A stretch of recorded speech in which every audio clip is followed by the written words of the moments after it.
चैतन्य महाप्रभु कहते हैं कि महाप्रसादे गोविंदे, यदि महाप्रसाद आपके सन्मुख आ जाए तो उसको साक्षात जगन्नाथ जी का रूप मान करके ही स्वीकार करना चाहिए। लोगों की इतनी श्रद्धा महाप्रसाद में नहीं बन पाती, ये देख करके और जान करके मुझे बड़ी पीड़ा होती है। महाप्रसाद की जितनी महिमा स्कंद पुराण में व्यास जी ने कही है, उतनी पूरे लीलाचल धाम की भी सबसे ज्यादा महिमा महाप्रसाद की है। वो महाप्रसाद केवल ऐसे नहीं बन जाता क्योंकि वो जगन्नाथ जी के सामने पधराया है, नहीं, बड़े नियम हैं वो महाप्रसाद बनाने के। केवल ठाकुर जी के सन्मुख रखा है इसलिए वो महाप्रसाद है, नहीं। कभी महाप्रसाद बनने, मैं तो मुझे फिर भी 4-5 नियम तो नहीं पता होंगे पर कुछ पता है। सबसे पहला तो वो हंडियां एक के ऊपर एक बनती हैं। दूसरी बात, जो वहां रसोई घर में जाते हैं वो लक्ष्मी जी के भाव से जाते हैं, वो इस भाव से प्रसाद का निर्माण करते हैं कि हमारे पतिदेव पाएंगे, हम लक्ष्मी हैं। दूसरी बात, जब महाप्रसाद सिद्ध किया जाता है तो गोपाल मंत्र से उसको सिद्ध करते हैं। सिद्ध करने के बाद में फिर महाप्रसाद जब रसोई घर से बाहर आता है तो कहते हैं उस समय मानवों की तो क्या चले, पक्षी भी ऊपर से अगर चला गया तो महाप्रसाद का भोग नहीं लगता, पक्षी भी ऊपर से नहीं जाते, महाप्रसाद निकलता है।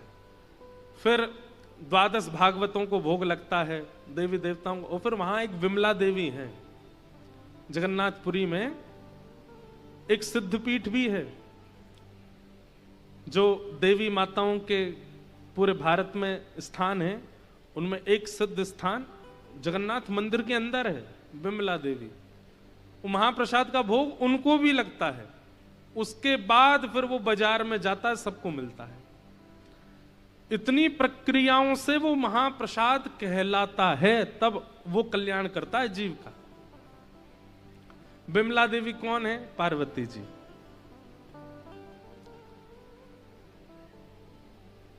एक बार नारद जी के मन में आया कि मुझे ठाकुर जी का महाप्रसाद पाना है, तो वैकुंठ पहुंच गए। लक्ष्मी जी महाप्रसाद बना रही थी। नारद जी ने कहा कि हे लक्ष्मी मैया, हमें ठाकुर जी का महाप्रसाद दे दो। लक्ष्मी जी बोली, महाप्रसाद के समय और ठाकुर जी की रसोई के समय अन्य किसी का प्रवेश वर्जित है, इसलिए तुम बाहर ही खड़े रहो, भीतर मत आओ। नारद जी रोने लगे, बोले हमको एक बार हमने कथा सुन ली, हमने लीला सुन ली, हमने दर्शन कर लिए, सब कुछ मिल गया, बस एक चीज रह गई है, ठाकुर जी का प्रसाद नहीं मिला अभी तक। तो लक्ष्मी जी ने दया करके कहा, एक काम करो, ये अपने जटाजूट खोलो और सखी बनो, सहचरी बनो, तब रसोई में प्रवेश मिलेगा। अब ये तो देखो, निकुंज में जावे के काजे गोपी भाव तो लाना ही है, चाहे वैकुंठ में ही क्यों ना हो। नारद जी महाराज तुरंत एक सहचरी बन गए और सहचरी बन के रसोई घर में आ गए। लक्ष्मी मैया ने समझाया, बोले बिल्कुल हरकत मत करना, कहीं ठाकुर जी को पता नहीं चल जाए कि तुम नारद हो। नारद जी बोले नहीं, बिल्कुल नहीं करूंगा। ठाकुर जी आए, बैठ करके पा रहे हैं, लक्ष्मी मैया पवा रही हैं, देख करके नारद जी भाव विह्वल हो गए। जैसे ही ठाकुर जी उठ करके वहां से गए तो ठाकुर जी की जो प्रसादी थी वो सब में बट रही है।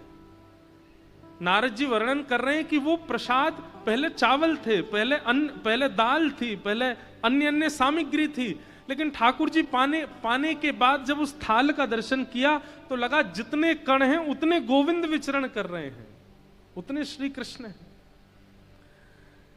सबने अपने हाथ पसोरे तो कितना कितना मिला सबको, एक एक दाना चावल का सबको दिया। लक्ष्मी मैया ने एक दाना नारद जी के पास आया, नारद जी बोले एक और दे दो, 2 प्राप्त हो जाए, तो 2 कण महाप्रसाद के दिए। नारद जी ने जैसे एक कण पाया, ऐसी स्फूर्ति उनके तन में हुई, नृत्य करने लगे, मुख से नाम संकीर्तन प्रकट होने लगा, नृत्य करने लगे ऊर्ध्वबाहु होकर के, आहा, ऐसी भावावेश भाव समाधि में चले गए, नेत्रों से विरल अश्रुधार, मुख से नाम, नृत्य कर रहे हैं नारद जी महाराज। ठाकुर जी बोले ये रसोई घर में नाच कौन रहा है? लक्ष्मी मैया बोली पकड़े जाएंगे, हे नारद जी तुम भागो यहां से, जल्दी निकलो। नारद जी को वैकुंठ से पीछे वाले द्वार से निकाल दिया। नारद जी तो कभी कभी रोने लग जाएं, कभी बैठ जाएं, कभी भावावेश में चले जाएं, कभी नृत्य करें, कभी कीर्तन करें, इतने भाव में चले गए नारद जी। भ्रमण करते करते वैकुंठ से नीचे आए शिवलोक।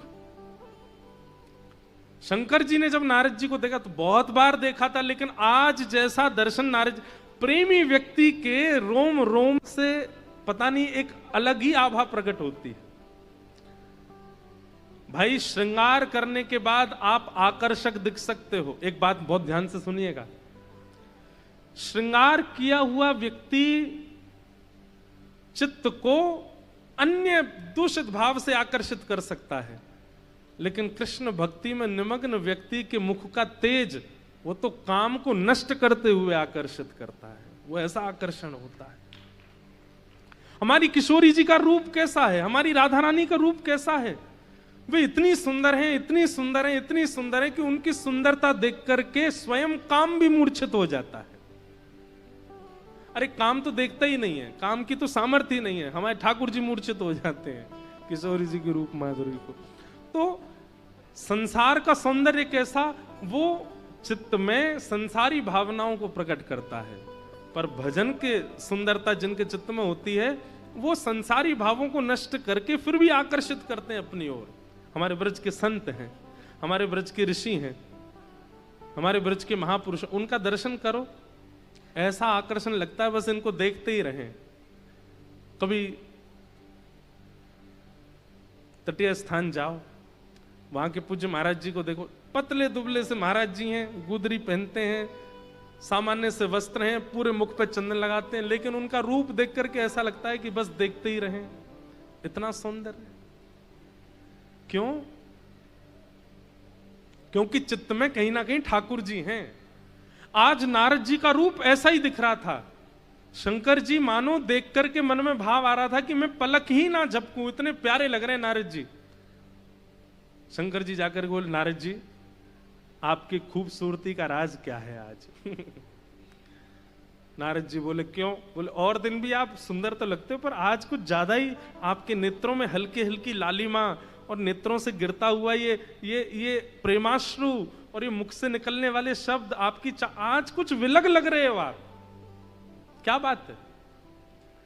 नारद जी रोते हुए बोले, आज ठाकुर जी का महाप्रसाद मिला है, और वो महाप्रसाद जब से पाया तब से मैं ऐसा ही हो रहा हूं।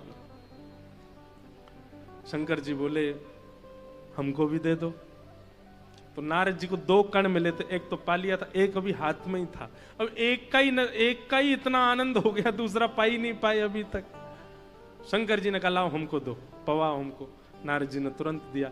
जैसे ही शंकर जी ने पाया तो जैसे नारद जी हो गए थे वैसे ही शंकर जी भी हो गए। दोनों नाचने लगे, दोनों नृत्य करने लगे, दोनों के नेत्रों से अश्रु गिरने लगे, दोनों भावावेश में चले गए। दोनों को नृत्य करता देख रही थी दूर खड़ी खड़ी पार्वती जी। ये बोले, ये क्या हो रहा है? आज हमारे गुरुदेव भगवान और पतिदेव दोनों नृत्य कर रहे हैं।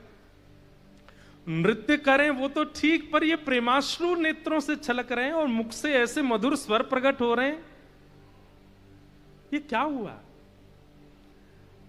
नृत्य करते करते शंकर जी तो भाव में चले गए, नारद जी थोड़े भाव से निकले बाहर, पार्वती जी को देखा, तुरंत गए। पार्वती जी ने प्रणाम किया, जय हो गुरुदेव भगवान, आज ये कैसी लीला हो रही है कैलाश पे? तो नारद जी तो बेचारे थोड़े से हमारे ऐसे हैं कि थोड़ी लीला तो करते ही हैं। नारद जी भगवान के भक्त तो भगवान जैसे ही होते हैं। नारद जी बोले, क्या बताएं, महाप्रसाद लाए थे हमने पाया तो हम भी ऐसे हो गए, पर जो बचा वो शंकर जी पा गए। पार्वती जी बोली, मेरे लिए नहीं छोड़ा? बोले, बिल्कुल, मैंने तो कहा था कि पार्वती के लिए भी थोड़ा छोड़ दो, तो माने नहीं, खा गए सबरो। पार्वती जी बोली, मैं बताती हूं इनको। नारद जी बोले, हाँ अच्छे से देख लेना, जाओ। नारद जी ऐसे करते रहते, लीला ठाकुर जी को सुख देने के लिए करते हैं। पार्वती जी गई, शंकर जी का हाथ पकड़ा, बोले, ऐसे क्यों हो रहे? बोले, देवी क्या बताऊं, कृष्ण माधव गोविंद मधुसूदन गोपाल ब्रजूर चंदन, कहां है मेरे प्राणनाथ? ऐसा कहकर के गोपी भाव में आ गए। बोले, गोपी भाव बाद में लेके आना, पहले ये बताओ ये महाप्रसाद अकेला क्यों पाया आपने, मेरा कहां? देवी एक ही कण था। बोले झूठ बोलो, गुरुजी बोल के गए थे कि वो महाप्रसाद लाए, आधा आपने पाया आधा। बोले तुम्हारे गुरुजी झूठ बोल रहे हैं, एक ही कण दिया उन्होंने। बोले एक ही कण दिया तो उसमें से आधा कर देते, आप पाते मैं। बोले अब देवी लोभ आ गया मन में, मैं नहीं दे पाया तुमको। तो पार्वती जी इतनी व्याकुल हो गई महाप्रसाद की अवस्था देख करके, हिमालय पर चली गई और हिमालय पर जाकर के तप में बैठ गई और सैकड़ों वर्षों तक तपस्या की। तप करने के बाद जब शंख चक्र गदा पद्मधारी नारायण प्रकट हुए, कहा वरदान मांगिए जगदम्बा, आपकी क्या याचना है? बोले महाप्रसाद चाहिए। तो ये बात सुनते ही ठाकुर जी के भाव में आंसू आ गए। बोले कि कोई संसारी वस्तु के लिए, कोई वैभव के लिए, आदि आदि भावों के लिए तप करता है, मेरी प्राप्ति के लिए तप करता है, मेरे प्रसाद के लिए पहली बार किसी ने तप किया है। हम आपको आश्वासन देते हैं और हम आपको वचन देते हैं, कलिकाल में हमारा महाप्रभु जगन्नाथ का रूप जब लीलाचल धाम में विराजमान होगा, तब वहां का हमारा महाप्रसाद तभी बनेगा जब वो आपको भोग लगेगा। तब से विमला देवी को भोग लगता है। वहां बैठी बैठी विमला देवी शंकर जी को दिखाती हैं, लो तुमको तो एक ही कण मिला, हमको तो पूरा मिलता है, रोज मिलता है। तो वहां शंकर जी बाहर खड़े रहते हैं ऐसे कि विमला देवी कृपा करे तो हमको मिले। तो महाप्रसाद ऐसे ही नहीं बन जाता है, उसके बड़े नियम है, तब जाके वो महाप्रसाद नाम कहलाता है। इसलिए कभी जीवन में यदि महाप्रभु जगन्नाथ जी का महाप्रसाद आ जाए, दंडवत प्रणाम करना, उसके बाद उसको सेवन करना।